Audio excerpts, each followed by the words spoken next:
Bueno, y seguimos entonces la información contenida en los nucleótidos del ARN se traduce a los aminoácidos de una proteína.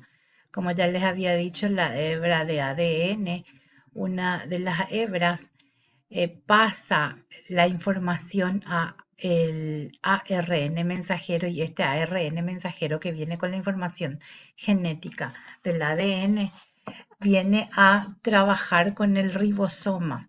Entonces, este va a ser el ARN de transferencia. Este ARN mensajero va a pasar entonces acá a través de este ribosoma y este ribosoma hace como la función del lector. Entonces va a leer como el código de barras, vamos a decirlo así. Entonces este al leer va a estar produciendo ya lo que serían las proteínas. Ay, perdón. Esto es lo mismo para que ustedes puedan ver, entonces parte de la hebra, ¿verdad? Viene acá el ARN mensajero, se hace la copia de la información. Esto está, como ya les dije, dentro del núcleo de la célula y este ARN con la copia que trae del ADN, entonces pasa la membrana nuclear y llega a lo que sería el citoplasma de la célula y en este citoplasma es donde se hace la traducción a través de que de los el ARN de transferencia que sería el ribosoma. Este ARN mensajero pasa al de transferencia como que la información a partir de una lectura de código de barras y a partir de ahí entonces se forman los que serían los tripletes y ya la proteína sintetizada. Esto es lo mismo para que ustedes puedan ver después bien tranquilamente en su casa. Y voy a hablarles de mecanismo de cambio genético. La evolución ha sido el proceso que ha modificado a los organismos, los ha ido adaptando a los cambios que se producían en el entorno donde estos se desarrollaban. Es como que estoy trabada con la lengua. Bueno, entonces la evolución fue el tema en donde a través de varios procesos se fueron modificando estos organismos. Estos organismos también se fueron adaptando al cambio, a los cambios climáticos o a lo que estaba ocurriendo en ese preciso momento y de esa manera se desarrollaban. Entonces, cuatro son las fuentes que han originado la variabilidad de las especies.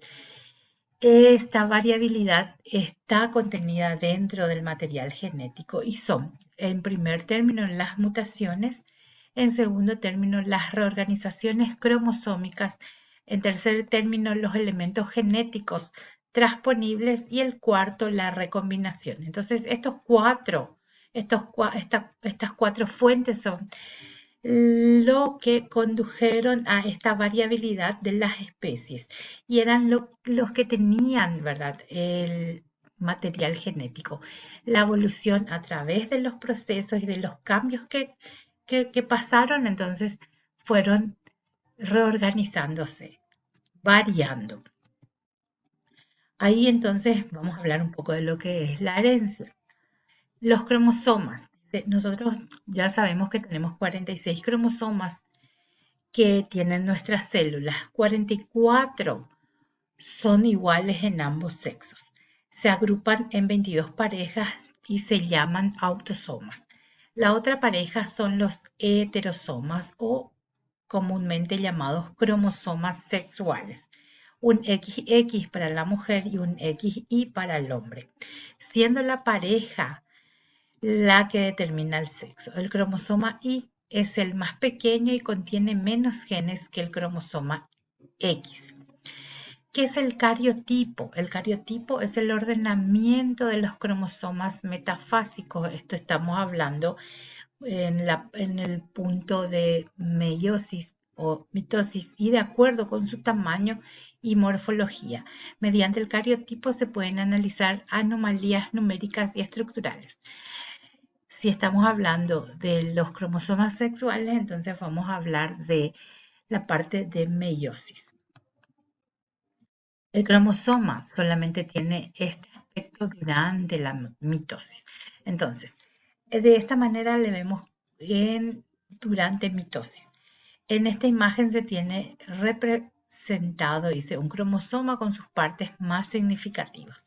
En el cromosoma inferior podemos apreciar su interior. La cromatina está muy condensada y recuerda que la cromatina realmente es la molécula del ADN súper espiralizada. Entonces tenemos que este es un cromosoma que por dentro tiene a los ADN y este ADN se encuentra en forma de cromatina muy condensada. ¿Por qué? Porque está, vamos a decir, como ovillos, si se dan cuenta, ovillos, por eso habla de súper espiralizada.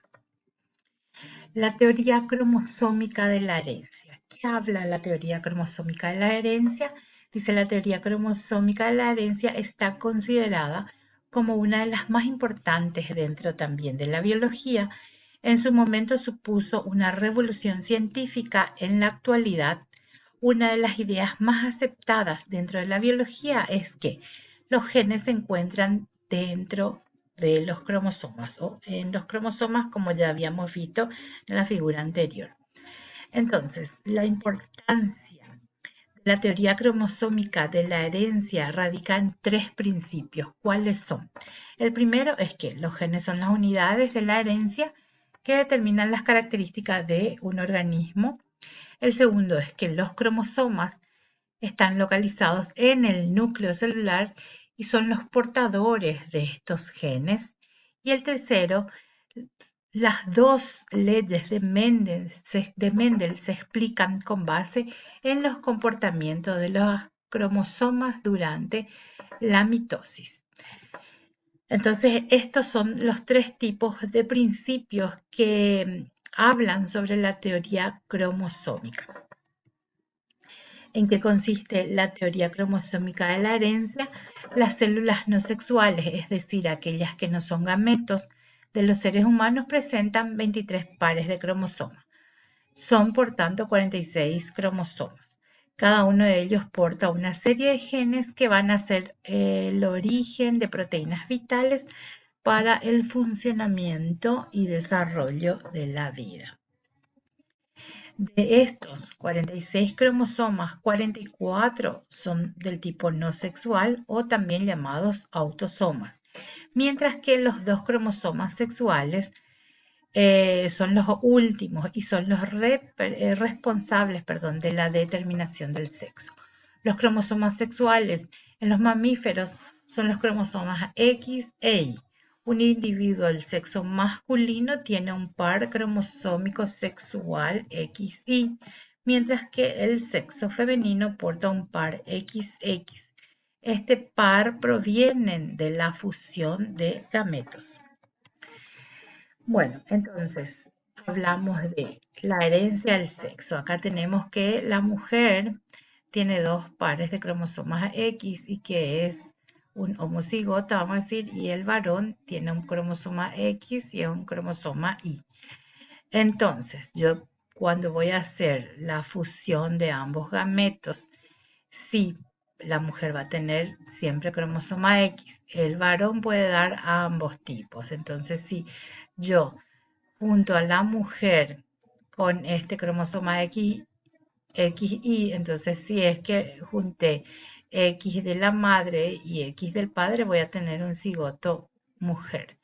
Y si, por ejemplo, voy a tener esta X de la madre más esta Y del padre, voy a tener un cigoto varón porque va a ser XY. Entonces, ¿qué determina si un bebé es niño o es niña? Recuerda, dice que tienes 23 pares de cromosomas y uno de estos pares son los sexuales. Todos tenemos dos pares de cromosomas sexuales. Tus cromosomas sexuales pueden ser X o Y. Las mujeres tienen XX y los varones XY. Si un bebé hereda un cromosoma X del parte del padre y X del parte de la madre, entonces el bebé será mujer. Si por el contrario el padre lleva un cromosoma Y y el niño y la madre un X, el niño será varón. la madre solo puede transmitir el cromosoma X. Así que el género del bebé será determinado por el padre, porque él tiene un 50% de probabilidades de transmitir el cromosoma X o el cromosoma Y. Así que hay un 50% de probabilidades de que el bebé sea varón y otro 50% de que sea niña. ¿Qué son las mutaciones? Las mutaciones es un cambio en la información contenida en el ADN de las células. Para que sea heredable, tiene que ocurrir en las células sexuales, en los óvulos y en los espermatozoides. Entonces, en la naturaleza las mutaciones se producen al azar, pero pueden ser estimuladas mediante agentes mutagénicos, como por ejemplo las radiaciones o algunos tipos de sustancias químicas. La célula u organismo que porta esa mutación se lo denomina mutante. Y cuando la mutación afecta a las células de la línea marginal, o sea, a las células sexuales, se transmitirán a generaciones sucesivas. Entonces, esta mutación sería la responsable de las enfermedades genéticas heredadas, hablando ya de lo que son las mutaciones. Se clasifican según su forma de producción y existen las que son inducidas y las que son espontáneas.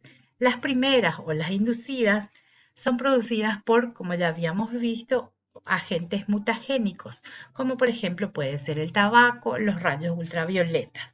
Estas sustancias, al mutar el ADN, son causantes de distintos tipos de cáncer. Y por el contrario, parte de las mutaciones espontáneas no son provocadas por un agente inductor alguno. Entonces, ¿qué pasa? Son fallos que se producen mientras ocurre la replicación. De todas las formas, la célula presenta múltiples mecanismos de reparación del ADN mutado o dañado. O sea que estas mutaciones no ocurren siempre. ¿Por qué? Porque la célula siempre está tratando de reparar ese ADN mutado o dañado.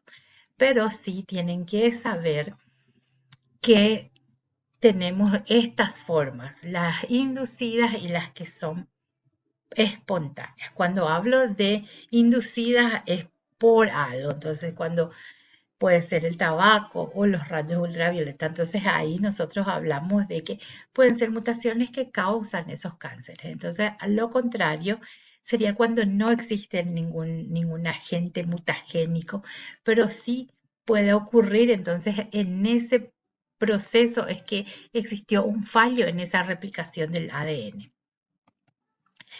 La clasificación de las mutaciones por su efecto. Este es otro tipo de clasificación y dice que existen tipos de mutaciones.